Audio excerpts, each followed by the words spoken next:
Hi guys and welcome back to the channel Deepak Yadav education. Welcome to the daily current affairs discussion. तो guys आज की तारीख से जितने भी मोस्ट इंपॉर्टेंट करंट अफेयर्स बनेंगे उन सभी करंट अफेयर्स को हम यहाँ पर डिटेल में डिस्कस करेंगे। यह वीडियो यूपीएससी और स्टेट पीएससी के पॉइंट ऑफ व्यू से बहुत ज़्यादा इंपॉर्टेंट होता है। तो चलो शुभारंभ करते हैं और स्टार्ट करते हैं आज के छोटे से मोटिवेशन के साथ में। आज का मोटिवेशन क्या बोलता है? जीत निश्चित हो तो कायर भी लड़ सकते हैं, बहादुर वो कहलाते हैं जो हार निश्चित हो फिर भी मैदान नहीं छोड़ते। देखो ये बेसिकली मोटिवेशन क्या, ये तो डायरेक्टली फैक्ट है।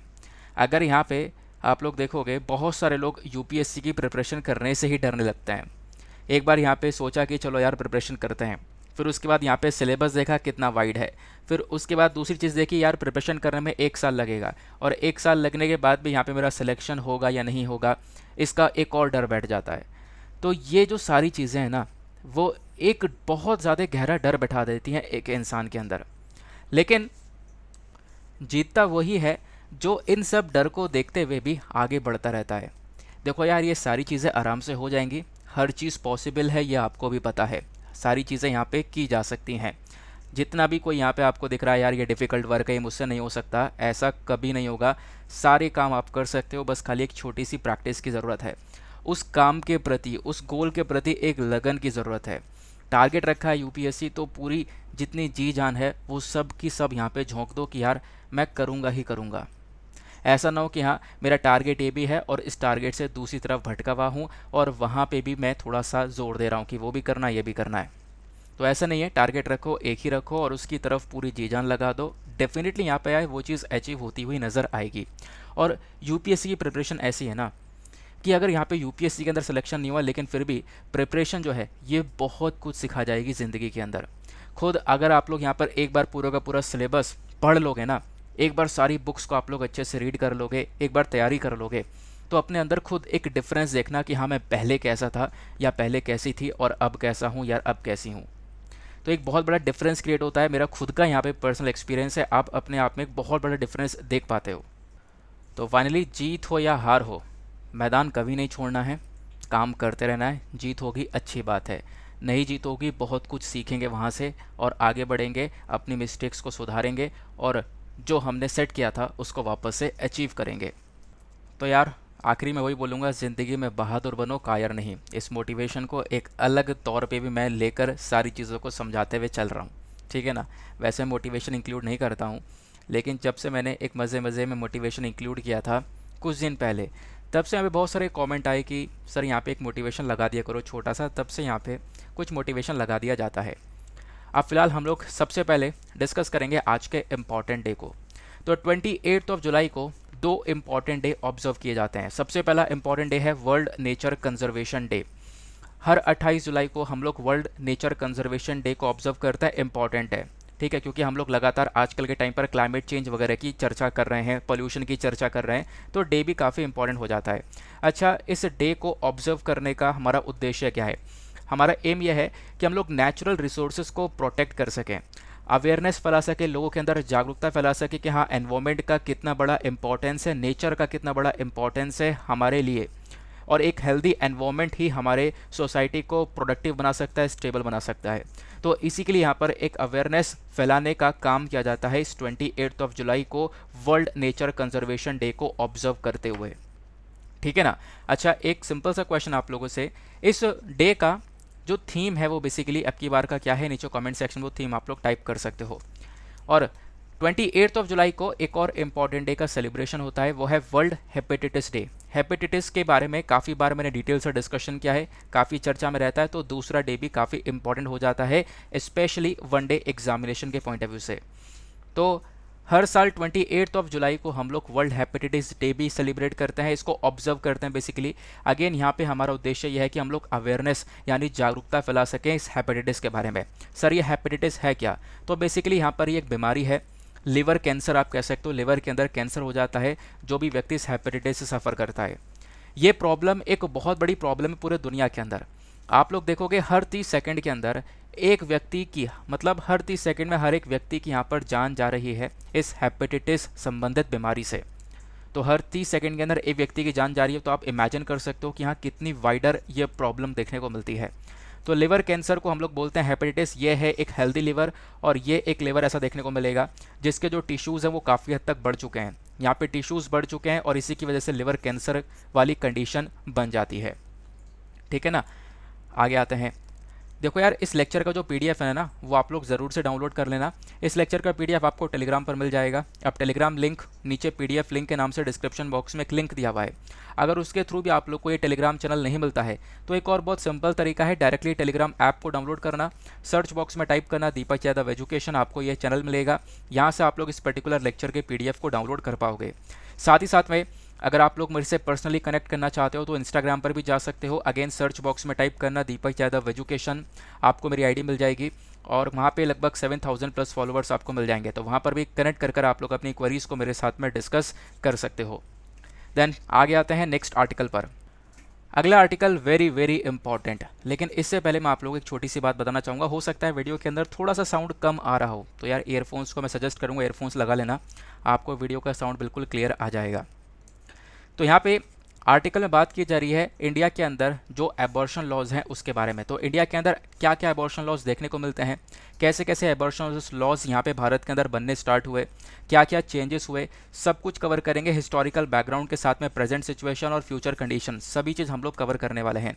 तो द हिंदू के साथ साथ इंडियन एक्सप्रेस के एक्सप्लेन पेज पर भी इस आर्टिकल को कवर किया गया है, तो आर्टिकल इंपॉर्टेंट है। वैसे इस आर्टिकल को हम लोग कहाँ पे रिलेट कर पाएंगे, तो हमारे सिलेबस के अंदर जीएस पेपर नंबर 2 के अंदर टॉपिक है गवर्नमेंट पॉलिसीज़ एंड इंटरवेंशंस, यहाँ से आप लोग रिलेट कर पाओगे। सबसे पहले समझते हैं इशू क्या है, बेसिक मुद्दा क्या है। देखो यहाँ पर इशू यह है कि रिसेंटली सुप्रीम कोर्ट ने एक अनमैरिड वेमेन को अलाउ किया है कि वो अपनी प्रेगनेंसी को ख़त्म कर सकती हैं, एंड कर सकती हैं। ध्यान रखना है जो वर्ड है अनमैरिड वेमेन है। अब अनमैरिड वेमेन बेसिकली प्रेगनेंसी की स्टेज में थी।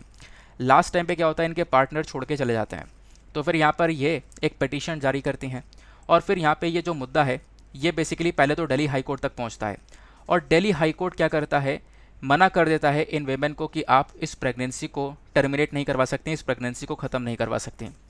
लेकिन फिर उसके बाद यहाँ पर ये मुद्दा सुप्रीम कोर्ट में पहुँचता है। देन फाइनली यहाँ पर सुप्रीम कोर्ट का एक जजमेंट आ चुका है और सुप्रीम कोर्ट ने इसको अलाउ कर दिया है। बोला कि देखो अनमैरिड वेमेन को अलाउ किया जाएगा और ये अपनी प्रेगनेंसी को एंड कर सकती हैं।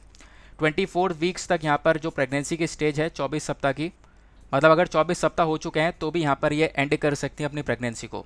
ऐसा यहाँ पर सुप्रीम कोर्ट ने इस चीज़ को लेकर अलाउ कर दिया है। आई होप आपको एक कॉन्टेक्स्ट समझ में आया। तो दिल्ली हाई कोर्ट का जो डिसीजन था वो क्या था कि नहीं, आप प्रेगनेंसी को यहाँ पे एंड नहीं कर सकती हो। ऐसा क्यों, दिल्ली हाई कोर्ट ने क्यों बोला?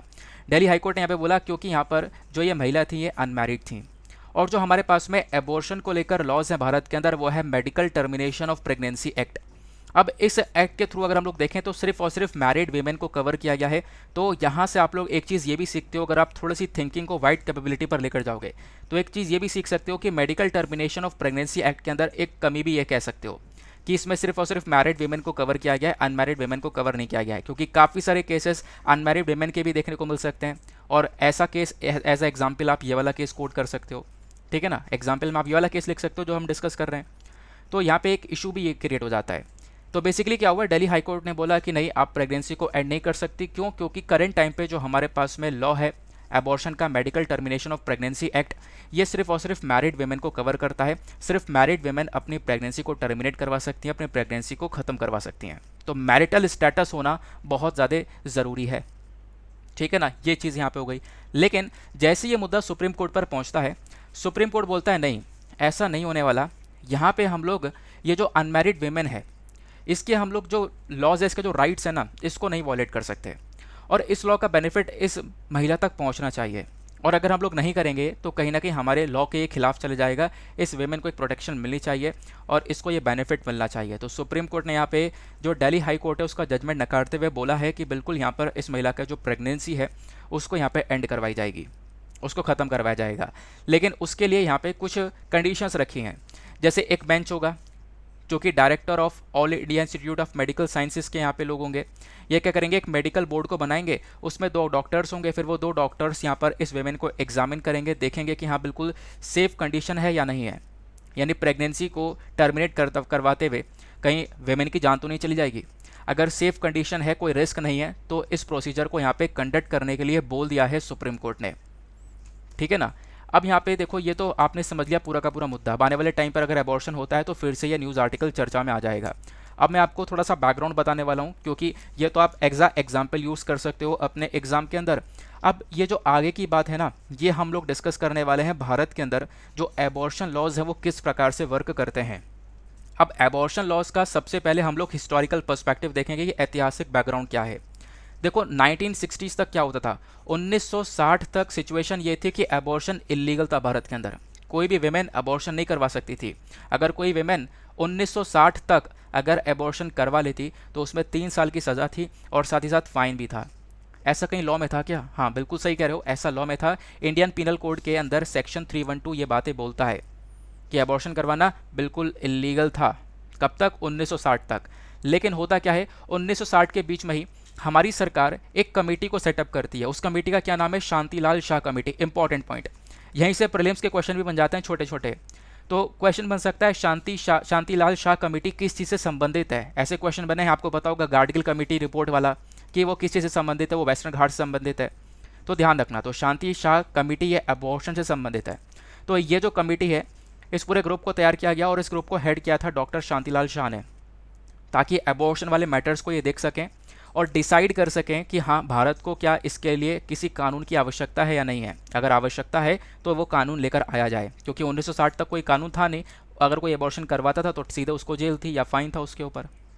तो भाई ये कमेटी बनी और फिर इस कमेटी ने यहाँ पर एक रिपोर्ट तैयार करी और रिपोर्ट तैयार करने के बाद में क्या होता है, फाइनली इंडिया के अंदर मेडिकल टर्मिनेशन बिल आ जाता है। तो मेडिकल टर्मिनेशन बिल को सबसे पहली बार इस कमेटी के थ्रू रेकमेंड किया गया और लाया गया। और पहले ये लोकसभा में इंट्रोड्यूस हुआ। वैसे आपको पता है कोई भी बिल है तो लोकसभा में जाएगा, वहाँ से पास होगा, राज्यसभा में जाएगा, फिर उसके बाद एक्ट बनेगा। अगर यहाँ से पास नहीं होता है तो वो एक्ट बन नहीं पाएगा। तो लोकसभा में आया, फिर लोकसभा के बाद यहाँ पर राज्यसभा में पहुँचा और यहाँ से भी पास हो गया। फिर धन उसके बाद में यहाँ पर आप कह सकते हो ये जो पासिंग वाली डेट है वो है अगस्त 1971। तो अगस्त 1971 में ये प्रॉपरली पास हो जाता है, यानी बिल पास हो गया तो मतलब ये एक्ट बन गया है, कानून बन गया है। तो बेसिकली 1971 में पास हुआ। इसी वजह से हम लोग इसको करंट टाइम पर medical termination of pregnancy act 1971 के नाम से जानते हैं, क्योंकि ये 1 अप्रैल 1972 के अंदर लागू हो गया था पूरे भारत में। सिर्फ जम्मू एंड कश्मीर को छोड़कर पूरे भारत में लागू हो गया था। ठीक है ना। तो बेसिकली जो इंडियन पीनल कोड का जो 1860 में इंडियन पीनल कोड आया था हमारा, इसका जो सेक्शन 312 है, जिसके बारे में मैंने आपको बताया कि 1960 तक एबॉर्शन करवाना बिल्कुल इलीगल था, तो वो चीज़ें यहाँ पर चली रही थी। यहाँ पे अभी भी इस चीज़ को क्रिमिनलाइज कर रखा है कि अगर कोई महिला मिसकैरेज करवाती है, यानी कि गर्भपात करवाती है जानबूझकर, अगर जानबूझकर करवाया गया है या फिर विमेन की कंसेंट से यहाँ पर गर्भपात करवाया जा रहा है, तो वो चीज़ें अभी भी यहाँ पर क्रिमिनल कैटेगरी के अंदर आती हैं। हालांकि यहाँ पे सिचुएशन ऐसी आ जाती है कि मान लो यहाँ पे कि बच्चे का जन्म बच्चा ही बच पाएगा, विमेन बच पाएगी, विमेन की लाइफ को काफ़ी बड़ा खतरा है, तो उस टाइम पर यहाँ पर आप कह सकते हो विमेन की जान को बचाया जा सकता है। ये चीज़ एक्सेप्शन कैटेगरी के अंदर है, लेकिन यहाँ पे गर्भपात करवाना अभी भी आपको क्रिमिनलाइज ही देखने को मिलेगा, ये क्रिमिनल कैटेगरी के अंदर देखने को मिलेगा। ठीक है ना। आगे आते हैं, अगर कोई करता है फिर भी ये गर्भपात, तो बेसिकली यहाँ पर उनके ऊपर कार्रवाई चलेगी पूरी तरह से, वेमेन के ऊपर भी और साथ ही साथ जो मेडिकल प्रैक्टिशनर है जिसने ये काम किया है उसके ऊपर भी कार्रवाई चलेगी। ठीक है ना। आई होप आपको यहाँ पे पूरा का पूरा बैकग्राउंड समझ में आ गया है। अब फिलहाल मैंने आपको बताया जो शांतिलाल शाह कमेटी है, ये मेडिकल टर्मिनेशन ऑफ प्रेगनेंसी को लेकर उन्होंने रिकमेंडेशन दे दिया। तो फाइनली 1971 में भारत के पास में medical termination of pregnancy act आ जाता है। अब इस एक्ट के तहत क्या हुआ, अलाउ कर दिया गया कि ठीक है अब वेमेन यहाँ पर एबॉर्शन करवा सकती हैं। अब एबॉर्शन करवा सकती हैं इसके लिए अलाउ तो कर दिया गया, लेकिन यहाँ पे 2 स्टेजेस बना दी गई हैं। नंबर 1 स्टेज, एक सिंगल डॉक्टर का ओपिनियन चाहिए होगा अगर एबॉर्शन करवाना है तो। कब तक? मान लो यहाँ पर एक महिला है, वो प्रेगनेंसी के स्टेज में है, अगर 12 सप्ताह तक पहुँच चुकी हैं, अगर 12 सप्ताह तक किसी को यहाँ पे एबॉर्शन करवाना है, 12 वीक्स तक अगर एबॉर्शन करवाना है, तो उसके लिए एक डॉक्टर का ओपिनियन इम्पॉर्टेंट है, नेसेसरी है। अगर कोई महिला है जिसको यहाँ पे मतलब जिसका टाइम पीरियड लगभग 12 से 20 सप्ताह के बीच में जिसको यहाँ पे एबॉर्शन करवाना है, तो उसके लिए 2 डॉक्टर्स का ओपिनियन चाहिए, 2 डॉक्टर्स मिलकर यहाँ पे वो ओपिनियन देंगे। ठीक है ना, ध्यान रखना। तो बेसिकली यहाँ पर स्टार्टिंग में जब medical termination of pregnancy act को लेकर आया गया था ना, तो बेसिकली यहाँ पे बोला गया जो मैक्सिमम लिमिट है वो 20 सप्ताह की है। 20 वीक्स तक अगर कोई एबॉर्शन करवाना चाहता है महिला, तो वो 20 वीक्स तक करवा सकती है। और इन 20 वीक्स को 2 स्टेजेस में बांट दिया गया। एक स्टेज तो ये हो गई, अगर मान लो 12 सप्ताह के बीच बीच में किसी को एबॉर्शन करवाना है, तो उसके लिए यहाँ पर एक डॉक्टर के ओपिनियन की आवश्यकता है। अगर यहाँ पर किसी को 12 से 20 सप्ताह के बीच में यहाँ पर एबॉर्शन करवाना है तो उसके लिए यहाँ पर 2 डॉक्टर की आवश्यकता है। ये चीज़ें यहाँ पे ऐड कर दी गई थी।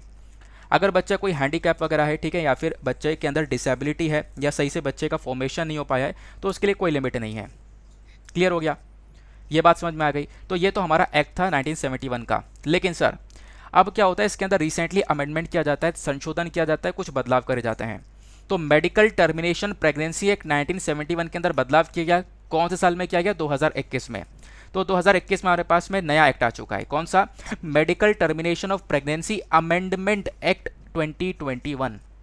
अमेंडमेंट लगाया गया क्योंकि पुराने वाले में संशोधन कर दिया गया। तो संशोधन यानी बदलाव किया गया। तो बदलाव क्या है इसको समझते हैं। अब इसको बदलाव को समझने के लिए आपको ये पिक्चर बहुत अच्छे से समझ में आ जाएगा। तो 1971 और अमेंडमेंट, ये प्रेजेंट लॉ है और ये जो अमेंडमेंट्स करे गए हैं उसके बारे में है। देखो पहले यहाँ पे अगर हम लोग बात करें तो आप देखोगे 20 वीक्स तक मैक्सिमम लिमिट थी कि 20 सप्ताह तक यहाँ पर एबॉर्शन करवाया जा सकता है, ठीक है ना। और 2 स्टेजेस हुआ करती थी, मैंने अभी आपको बता दिया। लेकिन जब साल 2021 के अंदर अमेंडमेंट किया गया है ना, तो इस 20 सप्ताह को बढ़ा दिया गया कि अब आप 20 से 24 सप्ताह कर दिया गया। 24 वीक्स, लास्ट 24 वीक्स तक यहाँ पर एबॉर्शन करवाया जा सकता है। ये यहाँ पर एक बहुत बड़ा चेंज हुआ है। क्लियर हो गया? लेकिन 20 से जो 24 सप्ताह किया गया है ना कि कोई व्यक्ति 24 सप्ताह तक कोई महिला यहाँ पर एबॉर्शन करवा सकती है, ठीक है। लेकिन यहाँ पे कुछ कंडीशंस हैं, जैसे कि वही महिला एबॉर्शन करवा पाएगी जिसके साथ में कोई सेक्सुअल असॉल्ट या रेप हुआ है, कोई माइनर है, 18 साल से कम है, ठीक है ना, या कोई विडो हो चुकी है यानी कि विधवा है, डाइवोर्स किसी का डाइवोर्स हुआ है। तो उन्हीं कंडीशंस पे यहाँ पे आप कह सकते हो ये इनको 24 वीक्स तक का टाइम दिया गया है। कोई विमेन मेंटली इल है, ठीक है ना, या फिर जैसे मैंने आपको बताया कोई बच्चा हैंडीकैप है, अगर ये भी कंडीशन आती है कि बच्चे के अंदर काफ़ी सारी एबनॉर्मेलिटीज़ हैं, बच्चा पैदा होगा तो यहाँ पे काफ़ी सारी प्रॉब्लम्स आएंगी, ठीक है ना, वो बहुत सारी प्रॉब्लम फेस करेगा, फिजिकल मेंटल एबनॉर्मिटीज़ को फेस करेगा, तो उस केसेस में भी यहाँ पर बच्चे का एबॉर्शन करवाया जा सकता है और उसके लिए कोई पर्टिकुलर लिमिट नहीं है। लेकिन यहाँ पे ध्यान रखना, वैसे 24 वीक्स की यहाँ पे लिमिट आपको देखने को मिल जाती है, ठीक है ना। तो बेसिकली साल 2020 के अंदर ये लिमिट 21 वीक्स की थी, सॉरी 20 वीक्स की थी, तो 20 वीक्स से बढ़ाकर 2021 के अंदर इसको 24 वीक्स कर दिया गया है। क्लियर हो गया? आगे आते हैं। अब देखो यहाँ पे एमटी एक्ट के बारे में आपने सारी बातें समझ ली हैं, लेकिन इसी मेडिकल टर्मिनेशन प्रेगनेंसी एक्ट के अंदर कुछ इश्यूज भी हैं, कुछ प्रॉब्लम्स भी हैं। अब सर प्रॉब्लम क्या है? सबसे पहली प्रॉब्लम आप देख पाओगे, अभी भी ना वेमेन को फुल चॉइस नहीं मिली है, क्योंकि अभी भी अनमैरिड वेमेन को कवर नहीं किया गया। और यही मैंने आपको इशू में बताया, दिक्कत यही आ रही है कि अनमैरिड वेमेन को अभी तक यहाँ पर इस पर्टिकुलर चीज़ के अंदर कवर नहीं किया गया है, ठीक है ना। क्लियर हो गई इतनी बात? तो यहाँ पे इनको कवर करने की भी आवश्यकता है। आप लोग यहाँ पे लिख सकते हो कि अगर आपसे पूछा जाए या इंटरव्यू में पूछा जाए, कहीं भी पूछा जाए एमटीपी एक्ट के अंदर क्या सुधार कर सकते हैं, एक तो ये सुधार कर सकते हैं। अच्छा, इसके अलावा दूसरा क्या सुधार हो सकता है, तो दूसरा पॉइंट भी यहाँ पे लिख सकते हो। दूसरा पॉइंट क्या है? जो आज के टाइम पर ये जो एबॉर्शन करवाने वाले डॉक्टर्स होते हैं ना, वो स्पेशलिस्ट अलग होते हैं, उनकी बहुत बड़ा शॉर्टेज है हमारे कंट्री के अंदर, ठीक है ना, तो उनको भी यहाँ पे पूरा करना होगा। तीसरा, यहाँ पर अभी भी यहाँ पर वेमेन की प्रॉपर चॉइस नहीं दे रखी है। अभी भी क्या है, वेमेन के ऊपर डिपेंडेंट नहीं है, मतलब वेमेन की चॉइस नहीं है इसके अंदर एबॉर्शन करवाने के लिए, क्योंकि यहाँ पे ऑब्वियस ही बात है, जो ये बच्चा है वो उस वेमेन को, उस महिला को पालना है, तो उसके पास अभी भी चॉइस नहीं है, क्योंकि अभी भी एबॉर्शन जो हो रहा है वो कंडीशन बेसिस पर हो रहा है। ये तीसरा यहाँ पर इशू है जो कि हमारे आर्टिकल्स के अंदर रेगुलर बेसिस पर मेंशन किया जाता है। क्लियर हो गया? पूरा आर्टिकल समाप्त कर दिया है, एक एक बात बहुत अच्छे से समझ में आ गई होगी। अब पहले करना क्या है, एक काम करो, वीडियो के ऊपर जो लाइक का बटन है फटाफट उसको दबा दो और वीडियो को सपोर्ट करो और दोस्तों के साथ में, अपने सभी दोस्तों के साथ में अपने ग्रुप्स में शेयर कर दो। आगे आते हैं, नेक्स्ट इंपॉर्टेंट इशू, ठीक है, ये बहुत इंपॉर्टेंट आर्टिकल है, बहुत समय से चर्चा में बना हुआ है, तो हम लोग यहाँ पे काफ़ी सारी बातें जानने वाले हैं। अच्छा, इस आर्टिकल से पहले भी एक और बहुत अच्छा आर्टिकल है, उसको कवर करते हैं। ये आपको देखने को मिलेगा, एंटी मैरीटाइम पायरेसी बिल, बहुत चर्चा हो रही है। तो एंटी मैरीटाइम पायरेसी बिल के बारे में डिस्कशन हो रहा है क्योंकि हमारा मॉनसून का सेशन चल रहा है, आपको पता होगा, पार्लियामेंट के अंदर, और काफ़ी सारे बिल वगैरह पास किए जा रहे हैं। तो इस पर्टिकुलर आर्टिकल को आप लोग जीएस पेपर 3 से रिलेट कर पाओगे। सिलेबस के अंदर एक टॉपिक आता है इंटरनल सिक्योरिटी का, तो इंटरनल सिक्योरिटी के पॉइंट ऑफ व्यू से इंपॉर्टेंट हो जाएगा। इशू क्या है इसको समझते हैं। थंबनेल में आपने देखा होगा, जो इस साइड वाला थंबनेल में पिक्चर लगा है वो हमने अभी डिस्कस कर लिया, इस साइड वाला पिक्चर जो है अब हम इसको डिस्कस कर रहे हैं। तो सरकार एक बिल के साथ में आ चुकी है जिसका नाम है एंटी मैरीटाइम पायरेसी बिल 2019। तो इस बिल को लेकर आया गया है, मॉनसून के सेशन में इस बिल को पास किया जा रहा है। तो इस बिल के तहत क्या होगा कि देखो, करेंट टाइम पे जो भी हमारे जहाज़ होता है, अच्छा पायरेसी क्या होती है, पायरेसी मतलब जो समुद्री लुटेरे होते हैं, ठीक है ना, जो पायरेट्स होते हैं, तो उन पायरेट्स को टैकल करने के लिए, हमारे जहाज़ को लूटने से बचाने के लिए ये बिल है। तो जहाज़ को लूटने से बचा जाएगा।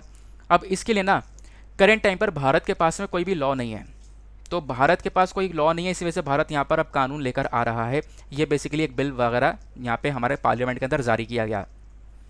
तो ये जो बिल है, इस बिल की मदद से क्या होगा, जो यूनक्लॉज है मतलब United Nation Convention on the law of the Sea, यानी कि ऑब्वियस ही बात है इंटरनेशनल लेवल पर समुद्र को लेकर कुछ कानून हैं, तो वो जो कानून है वो हम लोग अपने डोमेस्टिक लेवल पर लेकर आएंगे, क्योंकि इंडिया के पास में खुद के पर्सनल कुछ लॉज नहीं है इस पायरेसी के अगेंस्ट में। तो इंडिया खुद के पर्सनल लॉज लेकर आ रहा है कि हम लोग किस प्रकार से पायरेसी को टैकल करेंगे, इन समुद्री लुटेरों से कैसे हम लोग बचेंगे। पायरेट कौन होता है, मैंने आपको बताया, कोई सीमैन है, रॉबर है, चोर है, अटैक करेगा, आपके जहाज़ को ऊपर अटैक करेगा, उसको जब्त कर लेगा, उसको डिस्ट्रॉय कर देगा, वो बेसिकली पायरेट्स कहलाते हैं। तो इन्हीं को यहाँ पर टैकल करने में बात की जा रही है। क्लियर हो गया। अब मैं आपको यहाँ पे थोड़ा सा स्टेटस बताता हूँ, इंडिया के अंदर क्या सिचुएशन है हमारे जहाज़ के प्रोटेक्शन को लेकर। तो भारत के पास में करेंटली कोई भी रूल्स एंड रेगुलेशन नहीं है पायरेसी को लेकर। अगर हाई सी के अंदर कोई भी पायरेसी होती है, मान लो भारत को कोई जहाज़ जा रहा है, उसको यहाँ पे समुद्री डकैतों ने पकड़ लिया, उसको जब्त कर लिया, उसको लूट लिया, तो उसके लिए हमारे पास में कोई भी कानून नहीं है, ठीक है ना। हाई सीज की बात की जा रही है। हाई सी कौन सा एरिया, तो आपको समझ में आ रहा होगा, जैसे मान लो ये लैंड है, लैंड से 12 नॉटिकल माइल चलोगे तो टेरिटोरियल सी आएगा, 24 नॉटिकल माइल चलोगे लैंड से तो यहाँ पर आपका ये पूरा कॉन्टेगियस जोन आएगा, फिर लैंड से 200 नॉटिकल माइल तक जाओगे तो एक्सक्लूसिव इकोनॉमिक जोन आ गया। तो इसके अंदर जहाँ से मैंने लाइन ड्रॉ करी है एक्सक्लूसिव इकोनॉमिक जोन, इसके अंदर वाला हिस्सा तो भारत की टेरिटरी के अंदर ही है, ये पूरा का पूरा भारत की टेरिटरी के अंदर है, ये पानी भारत की टेरिटरी के अंदर आता है। यहाँ पे कोई जहाज़ है तो हम लोग तो यहाँ पे टैकल कर सकते हैं, लेकिन इस पर्टिकुलर एरिया में हाई सीज के अंदर कोई जहाज़ है इंडिया का, उसको यहाँ पे लूट लिया गया है, तो यहाँ पे इंडिया के पास में इस पर्टिकुलर सिचुएशन को टैकल करने के लिए कोई भी लॉ नहीं है। तो अब यहाँ पे हाई सी के अंदर जो भी पायरेसी होती है उस मैटर को देखने के लिए भारत अपने खुद के स्पेशल कानून लेकर आ रहा है। हालांकि भारत ने United Nation Convention on the law of the Sea को रेटिफाई कर रखा है, हम लोगों ने इसको मंजूरी दे रखी है ऑलरेडी, 1995 के अंदर मंजूरी दे दी थी, लेकिन हमारे पास में अभी तक कोई भी ऐसा एक्ट नहीं बनाया है कि हम लोग इस पायरेसी को टैकल कर सकें। तो इसी वजह से इस बिल की हमें आवश्यकता है। तो अब यहाँ पे क्वेश्चन ये आता है, आवश्यकता आखिरकार है क्या, तो एक एक पॉइंट्स करके डिस्कस करेंगे। सबसे पहली आवश्यकता यहाँ पर क्या देखने को मिलेगी, जो इंडियन पिनल कोड है आईपीसी, उसका हम लोग करंट टाइम पर यूज़ करते हैं इस पायरेसी से निपटने के लिए। आईपीसी कब आया था, 1860 में, ठीक है ना। अब जरा क्वेश्चन आप लोगों से यह है कि सीआरपीसी कब आया था, नीचे कमेंट सेक्शन में ज़रूर से लिखना। तो आईपीसी की जब हम लोग बात करते हैं ना, तो आईपीसी के तहत बोला यह जाता है कि हाँ हम लोग अपने पायरेसी को टैकल कर सकते हैं अगर इंडिया का कोई टेरिटोरियल वाटर है, इंडोरिया का कोई टेरिटोरियल वाटर है और उसमें कोई बाहर का पायरेट आता है, कोई लुटेरा आता है जो कि यहाँ पे हमारे जहाज़ को नुकसान पहुँचाता है, तो हम लोग उसको आईपीसी के तहत टैकल नहीं कर पाते, ठीक है ना। तो आपको ध्यान रखना है, मतलब पहले क्या होता था, पहले यहाँ पर जो पायरेट्स हुआ करते थे उनको आईपीसी के तहत चार्ज कर लिया जाता था, लेकिन अब यहाँ पर आप देख पाओगे ऐसा कुछ भी नहीं है। यहाँ पे इंडिया को काफ़ी हद तक परेशानी पड़ती है। अगर मैं आप लोग को एक पिक्चर दिखाऊँ, ये वाला, एक सेकंड रुक जाओ, ठीक है ना। अभी इसको देखना, ये लैंड हो गया इंडिया का, मान लो 12 नॉटिकल माइल तक आगे चले हम, टेरिटोरियल सी हो गया। पहले यहाँ पे हम लोग टैकल कर लेते थे सिचुएशन को, बट इसके आगे की काफ़ी सारी सिचुएशन है, ये भी इंडिया के हिस्से में आने वाले एरियाज़ हैं। यहाँ पर भी अगर जहाज़ होता है ना, तो हमारे आईपीसी के अंदर चीज़ें सारी कवर नहीं करी गई हैं। अगर यहाँ पर भी जहाज़ के ऊपर डकैती वगैरह होती है तो उस चीज़ को हम लोग आईपीसी के अंदर कवर नहीं कर पाएँ। तो बेसिकली इसी वजह से आईपीसी सभी चीज़ों को कवर नहीं कर रहा है। दैट इज़ वाई हम लोग को इस बिल की आवश्यकता है जो कि सभी चीज़ों को कवर करेगा। कहीं पर भी अगर डकैती होती है हमारे जहाज़ों के ऊपर तो यहाँ पर इस चीज़ को लेकर एक स्टेप उठाया जाएगा, ठीक है ना। तो ये तो हो गई, इसलिए पहली ज़रूरत है हमारे, क्योंकि हमारे पास प्रॉपर लॉज नहीं है। दूसरी ज़रूरत इसलिए है क्योंकि पायरेसी के जो इंसिडेंट्स हैं ना, वो गल्फ ऑफ ईडन के अंदर काफ़ी ज़्यादा देखने को मिलेंगे। जैसे कि आप लोगों को इस पिक्चर को देखो, इधर पाकिस्तान है, इधर चलोगे तो यहाँ पे हमारा महान भारत मिलेगा। तो इंडिया के इधर अरेबियन सी है, अरेबियन सी से इधर चलोगे तो इधर गल्फ ऑफ ईडन है, गल्फ ऑफ ईडन से एंटर करते हो तो इधर आपको रेड सी देखने को मिल जाता है। तो इधर गल्फ ऑफ ईडन में बहुत ज़्यादा लुटेरे रहा करते थे। इनफैक्ट गल्फ ऑफ ईडन को बोला जाता है one of the deadliest area. क्यों? क्योंकि यहाँ पे नंबर ऑफ पायरेट्सी इंसिडेंट्स बहुत ज़्यादा हैं, बहुत ज़्यादा जहाज़ वगैरह लूटे जाते हैं। तो हुआ क्या, जब सिचुएशन इतनी खतरनाक हो रही थी यहाँ पे, तो भारत ने अपने नेवी यहाँ पे लगा दी दस्तक मारने के लिए। हमने अपना नेवल प्रेजेंस लगा दिया गल्फ ऑफ एडन पे ताकि हम लोग इन पायरेट्स को टैकल कर सकें। तो जब से हम लोगों ने अपनी नेवी को यहाँ पे लगा दिया है, पायरेसी को टैकल कर रहे हैं, तब से ये लोग जो यहाँ पायरेट्स हैं, ये लोग समुद्री जो लुटेरे हैं, ये सब शिफ्ट हो गए हैं ईस्टर्न साइड में, सदर्न साइड में, ठीक है ना, इंडिया के वेस्ट कोस्ट पर, यानी कि नीचे की साइड पे चले गए हैं, कुछ इस साइड पर आ गए हैं, तो एरिया से हट गए हैं, तो ये पायरेसी वाला जो सिचुएशन है और ज़्यादा फैल चुका है पूरे के पूरे ओशियन में। तो इसी वजह से हम लोग को ज़रूरत है कि हम लोग इस पायरेसी को टैकल कर सकें। ठीक है ना, ये बात हो गई। अब ये तो हमने देख लिया कि हाँ बिल की आवश्यकता क्यों है। अब बिल के अंदर प्रोविज़न क्या है, तो प्रोविज़न क्या है, पहली पायरेसी की डेफिनेशन बताई गई है, मैंने आपको बता दिया। हाई सी के अंदर कोई भी यहाँ पर पायरेसी का इंसिडेंट हो रहा है तो बेसिकली यानी कि यहाँ पे हमारे जहाज़ों के ऊपर अटैक हो रहा है, कुछ भी हो रहा है, तो बेसिकली पायरेसी के अंदर आएगा। ठीक है ना। अब ये जो बिल है ना, ये अप्लाई होने वाला है एक्सक्लूसिव इकोनॉमिक जोन के साथ साथ बाकी सारे एरिया पर। ठीक है ना। यहाँ पे आप लोग देख पाओगे एक्सक्लूसिव इकोनॉमिक जोन क्या होता है, मैंने आपको बताया हमारे बेस लाइन से 200 नॉटिकल माइल तक का जो एरिया है वो बेसिकली एक्सक्लूसिव इकोनॉमिक जोन के कैटेगरी में आता है। तो इस एरिया में एक्सक्लूसिव इकोनॉमिक जोन के अंदर यहाँ पे कोई भी पायरेसी होती है, कोई भी फॉरेनर पायरेसी करता है, बाहर का लोग यहाँ पे कोई पायरेसी करता है, तो बेसिकली यहाँ पर उसको पनिशमेंट दी जाएगी। अभी तक क्या हो रहा था, मैंने आपको बताया बिल इसलिए लेकर आ रहे हैं क्योंकि फॉरेनर्स के लिए कोई भी हमारे पास रूल्स एंड रेगुलेशंस नहीं थे। तो कोई बाहर का आ रहा था तो उसको आईपीसी में कवर नहीं किया गया क्योंकि ये इंडियन पिनल कोड है, भारतीय लोगों के लिए बनाया गया है। तो बेसिकली यहाँ पे फॉरेनर्स को कवर करने के लिए अब यहाँ पे एक स्टेप उठाया जा रहा है। ठीक है ना, इस बिल के अंदर ये सारी बातें बोली जा रही हैं। क्लियर हो गया। पनिशमेंट क्या है, अगर यहाँ पर कोई भी पायरेसी के केस में निकल कर आता है तो उसको सज़ा होगी, और सज़ा के साथ साथ यहाँ पर उसको मौत की सज़ा भी दी जा सकती है, डेथ की सज़ा भी दी जा सकती है, 14 साल की सज़ा हो सकती है, और उसके ऊपर फ़ाइन भी चार्ज किया जा सकता है, ये भी यहाँ पे बोला गया है। ठीक है ना, क्लियर हो गया। ये बातें आप लोगों को समझ में आ चुकी हैं। तो पायरेसी को लेकर ये सिचुएशन थी। बाकी इस बिल के अंदर कुछ इश्यूज़ है, कुछ दिक्कतें हैं। वो दिक्कत क्या है, देखो अभी तक यहाँ पे अनक्लियर है, अभी तक यहाँ पर ये बातें सही से नहीं पता है कि जो ये सज़ा है वो 14 ईयर टर्म, ये 14 साल की रहने वाली है या लाइफ टाइम रहने वाली है, और वो कौन से एक्ट पर यानी कैसे केस पर कैसी सज़ा दी जाएगी उसके बारे में कोई भी प्रॉपर डिफाइन नहीं किया गया है। ठीक है ना। फिर दूसरा इशू है डेथ पेनल्टी को लेकर कि सुप्रीम कोर्ट तो ये बोलता है कि अगर पनिशमेंट देनी है, डेथ पेनल्टी किसी को देनी है, मौत की सज़ा देनी है, तो basically rarest of the rare case होना चाहिए। लेकिन ये rarest of the rare case के अंदर नहीं आ रहा है। इसी की वजह से जो आर्टिकल 14 और आर्टिकल 21 है हमारे कॉन्स्टिट्यूशन का, वो बेसिकली यहाँ पर जिस चीज़ को वॉयलेट कर रहा है, यानी डेथ पेनल्टी जो है वो आर्टिकल 14 और आर्टिकल 21 को हमारे संविधान के वॉयलेट कर रही है, यानी हमारे फंडामेंटल राइट्स को वॉयलेट कर रही हैं। तो इस बिल के यहाँ पे ये कुछ इश्यूज़ निकल कर आ जाते हैं। ठीक है ना, तो ये बात समझ में आई। अब देखो मैं आपको थोड़ी सी बातें और क्लियर कर देता हूँ। मुझे ऐसा बिलीव हो रहा है कि यहाँ पे काफ़ी सारी चीज़ें आपको क्लियर नहीं हो पाई होंगी। अब बिल का एक क्रक्स देखते हैं। बिल यहाँ पर ये बोलता है कि देखो जो आईपीसी है, इंडियन पिनल कोड, वो बेसिकली टेरिटोरियल सी, मतलब अगर हम लोग इंडिया का बेस लाइन देखें तो बेस लाइन से जब आप लोग 12 नॉटिकल माइल्स चलोगे तो टेरिटोरियल सी आ जाता है। 1 नॉटिकल माइल्स लमसम यहाँ पे आप कह सकते हो 1.88 किलोमीटर्स का होता है। ठीक है ना, तो 12 नॉटिकल माइल्स आप मल्टीप्लाई कर सकते हो। वैसे ही यहाँ पे जो आगे जब आप बढ़ोगे, लैंड से आगे आओगे तो 12 नॉटिकल माइल चलोगे तो ये टेरिटोरियल सी आ जाता है। अगर लैंड से 24 नॉटिकल माइल चलोगे, 24 नॉटिकल माइल लमसम यहाँ पर जैसे मैं बोला कि 1 nautical mile is equals to 1.88 kilometre है, तो लगभग ये 22.2 किलोमीटर्स के आसपास हो गया। तो बेसिकली यहाँ पर लैंड से जो 22 किलोमीटर तक का, 23 किलोमीटर का जो भी एरिया है वो यहाँ पर हमारा कॉन्टेगियस जोन होता है। और लैंड से जो 200 नॉटिकल माइल जब आप लोग आगे चलोगे ना, तो बेसिकली यहाँ पर आप कह सकते हो ये आगे आ जाएगा, तो यहाँ पे एक तरीके से आप कह सकते हो ये पूरा का पूरा एक्सक्लूसिव इकोनॉमिक जोन होता है। तो जो अभी आईपीसी है, इंडियन पिनल कोड, वो तो यहाँ पे लागू होता है। अगर कोई पायरेसी करता है यहाँ पे तो आईपीसी के तहत उसको सज़ा मिल जाती है। बात आती है हाई सीज़ की, इस वाले एरिया की। इस वाले एरिया में हमारा आईपीसी काम नहीं करता है, और यहाँ पे अगर हमारे ऊपर पायरेसी होती है तो हम कैसे टैकल करेंगे। तो बेसिकली जो ये बिल आ रहा है ना, वो यहाँ पे इस हाई सी वाले एरिया को कवर करेगा। जैसे हमने यहाँ पे डिस्कस किया था एक्सक्लूसिव इकोनॉमिक जोन के बियॉन्ड वाले एरिया को, ये डिमार्केशन लाइन हो गई, इसके पीछे वाला जो एरिया है हाई सीज़ है, इसको कवर करेगा। यहाँ पे कोई पायरेसी होती है तो इसको बेसिकली यहाँ पर हम इस बिल से टैकल करेंगे, और उसको ये सज़ा वगैरह दी जाएंगी, जो कि मैंने आपको अभी सज़ा बताई हैं, पनिशमेंट क्या है प्लस इश्यूज़ क्या है वो भी हम लोगों ने अभी डिस्कस कर लिए हैं। और सारे के सारे जो यूएन क्लॉज के लॉज है वो यहाँ पे लागू हो जाएंगे। यानी कि जैसे हम लोग इसको आगे बिल को पास करते हैं तो यहाँ पे यूएन क्लॉज भी लागू हो जाएगा। अब यूएन क्लॉज क्या है, यह है United Nation Convention on the law of the sea. इसका मतलब क्या है, देखो ये बेसिकली एक इंटरनेशनल अग्रीमेंट है। इंटरनेशनल अग्रीमेंट ये क्या करेगा, कुछ यहाँ पे रूल्स एंड रेगुलेशंस को एस्टेब्लिश करेगा हमारे मैरीन और मैरीटाइम एक्टिविटीज़ के लिए, और करता भी है। आज के टाइम पर इंटरनेशनल अग्रीमेंट है ये, जो कि हमारा जो भी समुद्र वाला एरिया है उसकी प्रोटेक्शन करने के लिए, या फिर ओशन से संबंधित जो भी डिस्प्यूट्स वगैरह हैं उनको देखने के लिए यूएन क्लॉज को बनाया गया है।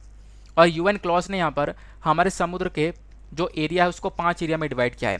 एक इंटरनल वाटर होता है, एक territorial water, contiguous zone, exclusive economic zone और हाई सी, जो कि अभी हमने डिस्कस किया है।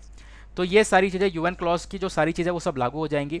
और जैसे यहाँ पर ये बिल आता है तो इससे हम लोग क्या कर सकेंगे, जो फॉरनर लोग हैं, फॉरनर जो पायरेट्स हैं, उनको भी हम लोग टैकल कर सकेंगे। कहाँ पे? एक्सक्लूसिव इकोनॉमिक जोन से बाहर वाले हिस्से में, यानी हाई सीज वाले हिस्से में, जहाँ पे हमारे पास पहले लॉ नहीं था। तो अब यहाँ पे भी हमारा लॉ वर्क करेगा। क्लियर हो गया? चलो जी आगे आते हैं अगले आर्टिकल पर। नेक्स्ट आर्टिकल भी बहुत ज़्यादा इंपॉर्टेंट होने वाला है। इसको आप लोग जीएस पेपर 3 एग्रीकल्चर से रिलेट कर पाओगे। चर्चा की जा रही है डायरेक्ट सीडलिंग ऑफ राइस के बारे में। तो ये जो टेक्निक है ना, वो आज के टाइम पर पंजाब के अंदर ज़्यादा अच्छी तरीके से वर्क नहीं कर रही है। तो इस आर्टिकल को जीएस पेपर 3 से रिलेट कर पाओगे, मैंने आपको बता दिया। हुआ क्या, भले ही पंजाब की सरकार 1500 रुपये पर एकड़ के हिसाब से इंसेंटिव दे रही है फार्मर्स को काफ़ी सारा इंसेंटिव मिल रहा है इस डायरेक्ट सीडिंग ऑफ राइस वाली टेक्नोलॉजी को फॉलो करने में, लेकिन उसके बावजूद ही फार्मर्स यहाँ पर इस वाली टेक्नोलॉजी को फॉलो नहीं कर रहे हैं। वापस से यहाँ पे जो ट्रेडिशनल मेथड है, जो पुराने ज़माने में मेथड यूज़ किया जाता था राइस को लगाने का, चावल को लगाने का, वो वाला मेथड यूज़ कर रहे हैं। तो मतलब डायरेक्ट सीडिंग ऑफ राइस वाला जो मेथड है ना, ये पिछले 1 साल के अंदर 87% से गिरता हुआ नजर आया, कम होता हुआ नजर आया। लोग जो है इस वाले मेथड को छोड़कर पुराने वाले मेथड पर जा रहे हैं। तो हम समझेंगे पुराना वाला मेथड क्या है, प्लस ये डायरेक्ट सीडिंग ऑफ राइस क्या है, ये भी समझेंगे। अब नाम से समझ में आ रहा है डायरेक्ट सीडिंग ऑफ राइस, ज़मीन के अंदर खुदाई करी और डायरेक्ट यहाँ पर बीज बो दिए, तो बेसिकली वो डायरेक्ट सीडिंग ऑफ राइस है। Direct seeding of rice is the direct seeding of rice, ठीक है, जिसमें क्या हो रहा है, जो बीज हैं चावल के, वो हम लोगों ने फील्ड के अंदर लगा दिए। वैसे क्या होता है, नॉर्मली यहाँ पे हम लोग ट्रांसप्लांटेशन करते हैं। ट्रांसप्लांटेशन का मतलब यह है कि पहले एक जगह नर्सरी बना लेंगे, वहाँ पर खेती कर लेंगे, चावल को उगाएंगे नर्सरी पर छोटी सी जगह पर, फिर वहाँ से उसको खोद के निकालेंगे और फिर जाकर खेत में लगा देंगे। जैसे आप लोग देख पाओगे नर्सरी में इन्होंने लगाए होंगे, वहाँ पे उग गया तो वहाँ से निकालने के बाद में अब यहाँ पर ये लगा रहे हैं अपने खेत में। तो वैसे यहाँ पर ये टेक्निक इस्तेमाल की जाती है। लेकिन डायरेक्ट सीडिंग ऑफ राइस के अंदर यहाँ पे क्या हो रहा है, डायरेक्टली खेत के अंदर खुदाई करो और बीज बो दो। यहाँ पे कोई भी नर्सरी वगैरह की ज़रूरत नहीं है, ट्रांसप्लांटिंग की ज़रूरत नहीं है। इससे पानी वगैरह भी काफ़ी बच जाता है। क्यों? क्योंकि यहाँ पे पहले देखो पुराने वाले मेथड में क्या होता है कि एक बार आपको नर्सरी में लगाना पड़ता है, वहाँ पे भी पानी की आवश्यकता पड़ती है, फिर दूसरी बार एग्रीकल्चर के लिए लगाना होता है, वहाँ पर भी पानी का यूज़ बढ़ जाता है। तो यहाँ पे क्या है, डायरेक्ट सीडिंग ऑफ राइस के अंदर थोड़ा जल्दी से काम हो जाता है। हम लोग डायरेक्टली फील्ड के अंदर इस राइस को कल्टीवेट कर सकते हैं। एक्सपर्ट्स का कहना यह है कि डायरेक्ट सीडिंग ऑफ राइस के अंदर पानी की खपत थोड़ी सी कम होती है, 15 से 20% पानी का खपत यहाँ पे कम हो जाता है, इसका कंजम्पशन कम हो जाता है। तो इतने सारे फ़ायदे हैं। तो आप कहोगे तो अच्छा था, फार्मर्स को यही तो अप्लाई करना चाहिए था, सही रहता है, इसमें इनको काफ़ी पैसा ही बचता। लेकिन यहाँ पे फार्मर्स इस टेक्निक से वापस से हट रहे हैं, पुरानी वाली टेक्निक पर जा रहे हैं।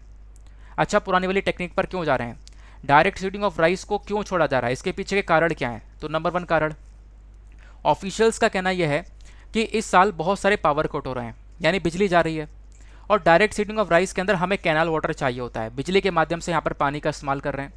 तो पानी का इस्तेमाल, बिजली का यूज़ करके निकाला जा रहा है। तो बेसिकली यहाँ पर बिजली आ नहीं रही है, बिजली प्रॉपरली अवेलेबल नहीं है, तो पानी भी यहाँ पर अवेलेबल नहीं हो पा रहा है। तो कैसे यहाँ पर खेती करें, और चावल के लिए पानी अच्छा खासा चाहिए। देन उसके बाद यहाँ पर दूसरा रीज़न है वैरिड रिजल्ट्स, यानी कि आप देख पाओगे डायरेक्ट सीडिंग ऑफ राइस का कहीं पर रिजल्ट तो बहुत अच्छा है और कहीं पर बहुत बेकार है। ये चीज़ें आपको देखने को मिलेंगी। फार्मर टू फार्मर पर डिपेंड कर रहा है, अलग अलग सॉइल के प्रकार के ऊपर डिपेंड कर रहा है। हर एक फार्मर इसको लागू नहीं कर पा रहा है। किसी फार्मर को बहुत फ़ायदा हो जा रहा है इसको लगाने के बाद में, किसी फार्मर को बहुत घाटा हो जा रहा है, ठीक है ना। तो ये भी यहाँ पर दूसरा कारण है जिसकी वजह से जिनको घाटा हो रहा है वो यहाँ पर इस टेक्निक को छोड़कर दूसरी टेक्निक पर बढ़ रहे हैं, जो पुरानी टेक्निक इस्तेमाल किया करते थे। क्लियर हो गया? आगे आते हैं। तो पुरानी टेक्निक कौन सी है, ट्रेडिशनल मेथड्स कौन सा है? देखो पुराना टेक्निक ये हुआ करता था, यहाँ पे एक फनल शेप टूल का इस्तेमाल किया जा रहा है, यानी कि देख पाओगे फनल ये है, इसके अंदर यहाँ पे बीज डाली गई, खुदाई करी जा रही है और बीज डाला गया, एक पाइप के माध्यम से बीज गया और ज़मीन के अंदर मिट्टी में चला जाता है बीज वो, और फिर वो यहाँ पर इस प्रकार से पूरे खेत के अंदर बीज को लगा दिया जाता है, ठीक है ना। तो ये हो गया हमारा फनल, इस फनल के अंदर बीज डाली गई और ये पाइप लगा हुआ है, इस बीज से पाइप निकलेगा और ये बेसिकली शार्प एंड है, यहाँ से गड्ढा खुद रहा है और ये ज़मीन के अंदर बीज बोई जा रही हैं। ये हमारी ऑक्सिस हो गई जो कि इसको खींच रही हैं, खेती करवा रही हैं।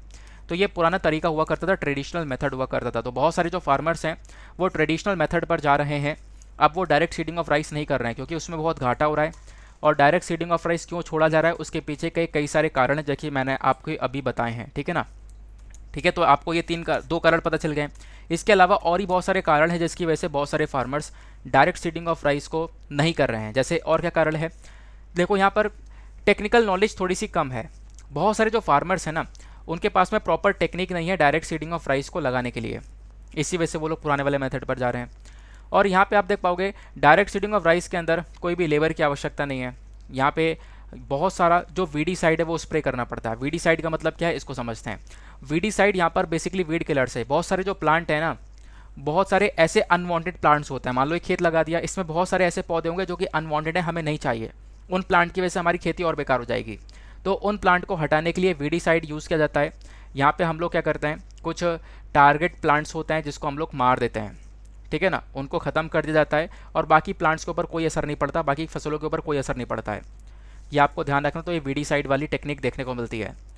तो यहाँ पे डीएसआर के अंदर बहुत सारा वीडीसाइड चाहिए होता है ताकि हम लोग वीड्स को कंट्रोल कर सकें, ठीक है ना। और ट्रेडिशनल एग्रीकल्चर के अंदर यहाँ पे जो फ्लड एग्रीकल्चर था, यानी कि जो फ्लड इरिगेशन वगैरह है, वो बेसिकली खुद वीडीसाइड का काम करता है। वहाँ पे इरिगेशन वगैरह अच्छी होती है तो वहाँ पर वीडीसाइड अपने आप हुआ होता है, ठीक है ना। तो बेसिकली इसके अंदर थोड़ी सी वीडीसाइड की आवश्यकता पड़ जाती है।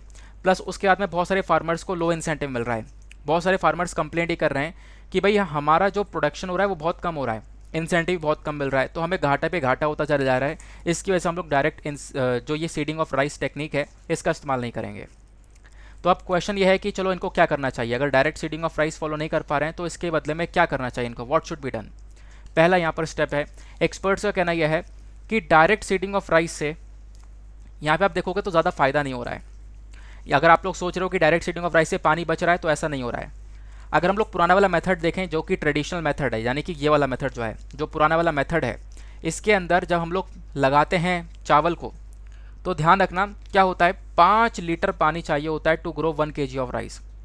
1 किलो चावल को ग्रो करने के लिए 5 लीटर बोल रहा हूँ, 5000 लीटर यहाँ पर पानी लगता है। तो आप इमेजिन कर सकते हो बहुत सारा पानी यहाँ पर 1 किलो चावल को लगाने के लिए लगता है। लेकिन डायरेक्ट सीडिंग ऑफ राइस के अंदर बहुत सारा पानी बच जाता है, लेकिन इतना भी नहीं बचता है, ठीक है ना। कोई ज़्यादा डिफरेंस नहीं है, ज़्यादा पानी नहीं बच पाता है, ऐसा यहाँ पर एक्सपर्ट्स का कहना है। फिर यहाँ पर दूसरा एक स्टेप ये बोला गया कि हरियाणा मॉडल। हुआ क्या है कि हरियाणा की सरकार ने कुछ एक नया मॉडल अपना रखा है। तो एक्सपर्ट्स का कहना यह है कि हरियाणा वाले मॉडल को अपनाना चाहिए। हरियाणा का मॉडल ऐसा है, कुछ मेरा पानी मेरा विरासत करके यहाँ पर इनकी एक स्कीम है, जिसमें ये लोग 7,000 रुपये पर एकड़ के हिसाब से फार्मर्स को दे रहे हैं। वहाँ पे फार्मर्स क्रॉप वगैरह उगा रहे हैं, कुछ ऑल्टरनेटिव क्रॉप्स वगैरह भी उगा रहे हैं। तो ये चीज़ देखने को मिलती है। मतलब एक ऐसा मॉडल जहाँ पे ग्राउंड वाटर को बचाया जा रहा है, पानी काफ़ी सारा बचाया जा रहा है। तो हरियाणा का जो मॉडल है वो यहाँ पे अपना लेना चाहिए, ऐसा यहाँ पे बोला जा रहा है, ठीक है। तो ये कुछ स्टेप्स उठा लेने चाहिए, ऐसा यहाँ पर मेंशन किया गया। नाउ क्वेश्चन ये है कि ये जो हमने पढ़ा है ना डायरेक्ट सीडिंग ऑफ राइस, ये तो आपको पता है चावल को उगाने का तरीका है। ट्रेडिशनल मेथड क्या है, डायरेक्ट सीडिंग ऑफ राइस का, ये भी आपको पता चल चुका है। अब राइस को कल्टीवेट करने के कुछ और भी तरीके हैं, कुछ और भी मेथड्स आपको देखने को मिलेंगे। जैसे कि सबसे पहला मेथड आता है ट्रांसप्लांटेशन का। क्या होता है, जैसे मैंने आपको बता दिया, पहले हम लोग बीजों को एक नर्सरी में उगाएंगे, वहाँ से निकाल के ले जाकर खेत में लगा देंगे। एक होता है ड्रिलिंग मेथड। ड्रिलिंग मेथड में डायरेक्टली मिट्टी को खोदा और वहाँ पे बीज बो दी, वो ड्रिलिंग मेथड होता है। तीसरा तरीका होता है सिस्टम ऑफ राइस इंटेंसिफिकेशन। इसका मतलब क्या है, ये एक फार्मिंग मेथोडोलॉजी है। यहाँ पर क्या होता है ना, बहुत कम पानी का यूज़ किया जाता है और यहाँ पे आप देख पाओगे थोड़ी जगह छोड़ छोड़ के बीज को बोया जाता है। अब ये सिस्टम राइस ऑफ इंटेंसिफिकेशन क्या होता है, इसको समझते हैं। देखो यहाँ पे क्या होगा कि बीज को बहुत ही यहाँ पे यंगर एज में लगा दिया जाएगा। बीज के बीच में बहुत ज़्यादा गैप रखा जाएगा, एक एक बीज को बोया जाएगा, हर एक टीले के ऊपर एक एक बीज को यहाँ पर बोएंगे और प्लांट्स के बीच में एक स्पेस रखा जाएगा। पानी की बहुत कम यूज़ किया जाता है, ठीक है, पानी बहुत कम लगाया जाता है इसके अंदर। और यहाँ पे उसके बाद कुछ वीडिंग वगैरह की जाती है, जैसे मैंने आपको बताया, कुछ अनवांटेड प्लांट्स उनको हटा दिया जाता है और ऑर्गेनिक फर्टिलाइज़र का इस्तेमाल किया जाता है ताकि फर्टिलिटी बढ़ जाए। तो इस प्रकार से यहाँ पर इसको हम लोग बोलते हैं सिस्टम ऑफ राइस इंटेंसिफिकेशन, ठीक है ना, जहाँ पे इस प्रकार से मेथड का इस्तेमाल किया जाता है। बोला यह जाता है कि सिस्टम ऑफ राइस इंटेंसिफिकेशन से फ़ायदा काफ़ी ज़्यादा होता है। जो क्रॉप है वो काफ़ी अच्छी होती है, हेल्दी क्रॉप होती है, रूट सिस्टम जो जड़ है ना वो बहुत बड़ी बड़ी हो जाती हैं, ऐसा भी बोला जाता है। तो ये सारी बातें ओवरऑल राइस को लेकर की गई हैं, चावल को लेकर की गई हैं। तो चावल के बारे में कुछ फैक्ट्स और पढ़ लेना जो कि आपको प्रीलिम्स में हेल्प करेंगे। जैसे चावल को उगाने के लिए कितना टेम्परेचर चाहिए, तो 22 से लेकर 32 डिग्री सेल्सियस के आसपास का यहाँ पर एक टेम्परेचर चाहिए होता है। बारिश लगभग यहाँ पर 150 से लेकर 300 सेंटीमीटर के आसपास चाहिए होती है। सॉइल की बात करें तो कौन से सॉइल में ग्रो होता है, लोमी सॉइल या डीप क्ले सॉइल के अंदर ये ग्रो होता है। अब यहाँ पे अगर हम लोग बात करें टॉप राइस प्रोड्यूसिंग कंट्रीज़ की, यानी कि दुनिया में कौन कौन से भारत के अंदर कौन कौन से राज्य हैं जो कि सबसे ज़्यादा राइस का प्रोडक्शन करते हैं, तो उसमें है वेस्ट बंगाल, पंजाब, उत्तर प्रदेश, आंध्र प्रदेश और बिहार। देन उसके बाद में यहाँ पर देखोगे अलग अलग प्रकार के राइस उगाए जाते हैं, औस, अमन, बोसो, बोरो, इस प्रकार के यहाँ पे जो चावल है वो उगाए जाते हैं असम के अंदर, वेस्ट बंगाल के अंदर, उड़ीसा के अंदर। तो ये चावल को लेकर बात हो गई। और ये आप लोग ये वाला पर्टिकुलर मैप देख पा रहे होंगे, इस मैप के अंदर बताया गया है मेजर राइस ग्रोइंग एरियाज़, यानी भारत के अंदर ऐसे एरियाज़ जहाँ पर सबसे ज़्यादा चावल की खेती की जाती है। फिर यहाँ पे इस वाले मैप में बताया गया है टॉप 10 राइस प्रोड्यूसिंग कंट्रीज़, यानी पूरे वर्ल्ड मैप में टॉप 10 कंट्रीज जो कि सबसे ज़्यादा राइस को प्रोड्यूस करती हैं। ब्राज़ील है, पाकिस्तान है, चाइना है, इंडिया है, Bangladesh, Myanmar, Thailand, Indonesia, Vietnam और फिलीपींस, ये सबसे ज़्यादा यहाँ पर चावल का प्रोडक्शन करते हैं। तो ये पर्टिकुलर पिक्चर आई होप आपको यहाँ पे अच्छे से क्लियर हो चुका है। तो ये जो आर्टिकल था काफ़ी ज़्यादा इंपॉर्टेंट था, आप लोगों ने देखा होगा, तीनों आर्टिकल काफ़ी डिटेल से डिस्कस किए हैं, आपको प्रीलिम्स और मेंस दोनों में हेल्प करेगा। नेक्स्ट इंपॉर्टेंट आर्टिकल, यहाँ पे बात की जा रही है जल जीवन मिशन के बारे में। तो जल जीवन मिशन बेसिकली 51% तक पूरा हो चुका है। इस मिशन को हम लोगों ने कब लॉन्च किया था, कब हमारा टारगेट है कि हम इसको कब तक अचीव करेंगे, क्या अचीव करना है, वो सारी बातें हम यहाँ पर डिस्कस करेंगे। तो इस आर्टिकल को आप लोग जीएस पेपर 2 से रिलेट कर पाओगे। सिलेबस के अंदर हमारे पास टॉपिक है वेलफेयर स्कीम्स का। इशू क्या है इसको समझते हैं, बेसिक मुद्दा क्या है। तो जो जल जीवन मिशन है ना, इसकी वजह से यहाँ पर क्या हुआ है, जल जीवन मिशन ने अभी यहाँ पर 51% अपना पूरा प्रोजेक्ट कंप्लीट कर लिया है।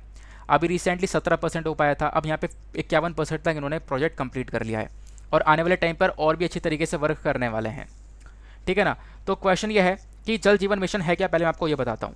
देखो, जल जीवन मिशन नाम से पता चल रहा है यहाँ पर पानी देने के बारे में चर्चा की जा रही होगी। ठीक है, बोला यह जा रहा है कि साल 2024 तक हर एक व्यक्ति को 55 लीटर 55 लीटर वाटर पर पर्सन दिया जाएगा पर डे। हर रोज़ यहाँ पर हर एक व्यक्ति को इतना पानी मिलना चाहिए हर एक गांव के अंदर। ठीक है ना। और वो पानी कैसे पहुंचेगा, टैप कनेक्शन के माध्यम से, टंकी के माध्यम से। 2024 तक टंकी के माध्यम से हर एक व्यक्ति के पास में 55 लीटर तक का पानी पहुंचाने का गोल है जल जीवन मिशन का। जल जीवन मिशन मिनिस्ट्री ऑफ जल शक्ति के अंडर में आता है। इसको 2019 में लॉन्च किया गया था। फंडिंग की बात अगर हम लोग करें तो यहाँ पे आप देख पाओगे जो मिशन है बेसिकली यहाँ पे फंडिंग मतलब जो है डिमांड ड्रिवन है, यानी कि आप देख पाओगे जो हमारी सेंटर है ये पैसा हिसाब से खर्च करते हैं, जितना जितना यहाँ पर जहाँ जहाँ पे ज़रूरत है उसके हिसाब से पैसा खर्चा जाता है। ये जो मिशन है ये बहुत ज़्यादा फोकस करता है कम्युनिटी इंगेजमेंट की तरफ। तो ये गोल मैंने आपको बता दिया, ये मैंने आपको सारी बातें बता दी हैं। देन उसके बाद ध्यान रखना, आज के टाइम पर काफ़ी सारे राज्य हैं जहाँ तक हर घर में पानी पहुँच चुका है, हर घर जल पहुँच चुका है। तो कौन कौन से स्टेट हैं, तो यहाँ पर हरियाणा है, तेलंगाना और गोवा, ये 3 राज्य हैं जहाँ पे ये पूरा का पूरा जल जीवन मिशन इंप्लीमेंट हो चुका है, हर घर में पानी पहुँच चुका है। और काफ़ी तगड़ा प्रोग्रेस पंजाब, गुजरात और बिहार में भी हो चुका है। यहाँ पर भी पिछले साल के कंपैरिजन में देखोगे तो काफ़ी हद तक पानी पहुँच चुका है, काफ़ी सारे घरों में ये भी बताया गया। तो ये जो मिशन है, मिशन क्या इंश्योर करता है कि भाई एक पीने वाला पानी पहुँचे सभी लोगों के पास में, गंदे पानी को ठीक किया जाए, उसको ट्रीट किया जाए। तो ये सारे फोकस यहाँ पे जल जीवन मिशन के अंदर में है। क्लियर हो गया। और मैंने आपको बता दिया टंकी का कनेक्शन प्रोवाइड करवाने के बारे में चर्चा करता है। साथ ही साथ में इन्होंने बोला है जल जीवन मिशन के अंदर में हम लोग कुछ और भी टंकी के कनेक्शन देंगे स्कूल में, आंगनवाड़ी सेंटर में, ग्राम पंचायत की बिल्डिंग्स में, हेल्थ सेंटर में, वेलनेस सेंटर्स के अंदर, कम्युनिटी बिल्डिंग्स के अंदर। तो इन एरियाज़ में भी यहाँ पर टंकी का पानी पहुँचाया जाएगा ताकि लोग यहाँ पर एक अच्छा पानी पी सकें, एक क्वालिटी वाटर यहाँ पर इनको मिल सके। तो ये बेसिकली जल जीवन मिशन का फोकस था। तो छोटा सा आर्टिकल था, इसी वजह से बिल्कुल लास्ट में डिस्कस किया गया है। इसके बाद एक और लास्ट इंपॉर्टेंट आर्टिकल आता है, उसको भी हम लोग थोड़ा डिटेल से डिस्कस करने वाले हैं। तो ये काफ़ी ज़्यादा चर्चा में है, इंडिया जापान मैरीटाइम एक्सरसाइज।